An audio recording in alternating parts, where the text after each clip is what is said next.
Hello friends, ഏവർക്കും പുതിയ വീഡിയോയിലേക്ക് നമസ്കാരം. ഇന്ന് ഞാൻ വന്നിരിക്കുന്നത് ലെവൽ ക്രോസ് എന്ന ചിത്രത്തിൻ്റെ ഫസ്റ്റ് ഹാഫ് റിവ്യൂമായിട്ടാണ്.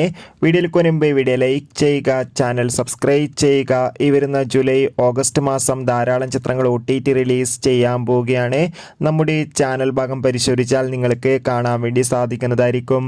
ജിത്തു ജോസഫിൻ്റെ സംവിധാനത്തിൽ ആസിഫ് അലി, അമല പോൾ, ഷർഫുദ്ദീൻ എന്നൊക്കെ പ്രധാന കഥാപാത്രങ്ങളായി ഇന്ന് റിലീസ് ചെയ്ത ചിത്രമായിരുന്നു ലെവൽ ക്രോസ്. എല്ലാ സിനിമാ പ്രേമികളും ഒരേപോലെയായിരുന്നു ചിത്രത്തിൻ്റെ ഓരോ അപ്ഡേഷനും അറിയാൻ വേണ്ടി കാത്തിരുന്നത്. അങ്ങനെ കാത്തിരിപ്പിനൊടുവിൽ ഇപ്പോഴിതാ ലെവൽ ക്രോസ് എന്ന ചിത്രത്തിൻ്റെ ഫസ്റ്റ് ഹാഫ് കഴിയുമ്പോൾ തന്നെ ചിത്രത്തിന് മികച്ച പോസിറ്റീവ് റെസ്പോൺസ് തന്നെയാണ് പുറത്തുവന്നുകൊണ്ടിരിക്കുന്നത്. ചിത്രം കാണുന്ന പ്രേക്ഷകരെല്ലാവരും ഒന്നടങ്കം പറയുകയാണ് ചിത്രം ഒരു മികച്ച ത്രില്ലർ ചിത്രമാണെന്നും ചിത്രത്തിൽ ആസിഫ് അലിയുടെയും അമല പോളിൻ്റെയും നല്ല മികച്ച അഭിനയം തന്നെ കാണാൻ വേണ്ടി സാധിക്കുന്നുണ്ടെന്നും. എന്തായാലും കാത്തിരിക്കാം ലെവൽ ക്രോസ് എന്ന ചിത്രത്തിൻ്റെ കൂടുതൽ അപ്ഡേറ്റിനായി. ചിത്രം കാണുന്നവരുടെ അഭിപ്രായം തീർച്ചയായും കമൻറ്റ് ബോക്സിൽ രേഖപ്പെടുത്താൻ വേണ്ടി ശ്രമിക്കൂ. Bye bye.